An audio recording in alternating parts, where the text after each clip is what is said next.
بسم اللہ الرحمن الرحیم۔ چینل پر آنے والے معزز مہمانوں السلام علیکم۔ شیخ سعدی فرماتے ہیں کہ ایک سفر میں ایک بوڑھا درویش میرا ساتھی تھا۔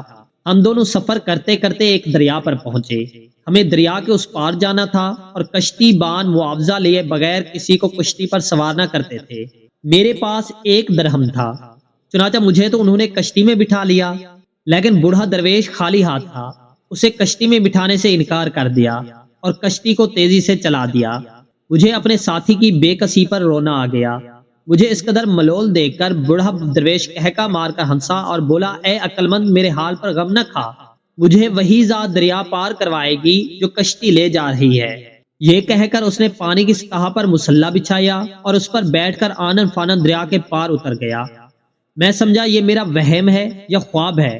پڑتے تاخیر سے میں بے ہوش ہو گیا اور ساری رات کروٹیں بدلتا رہا۔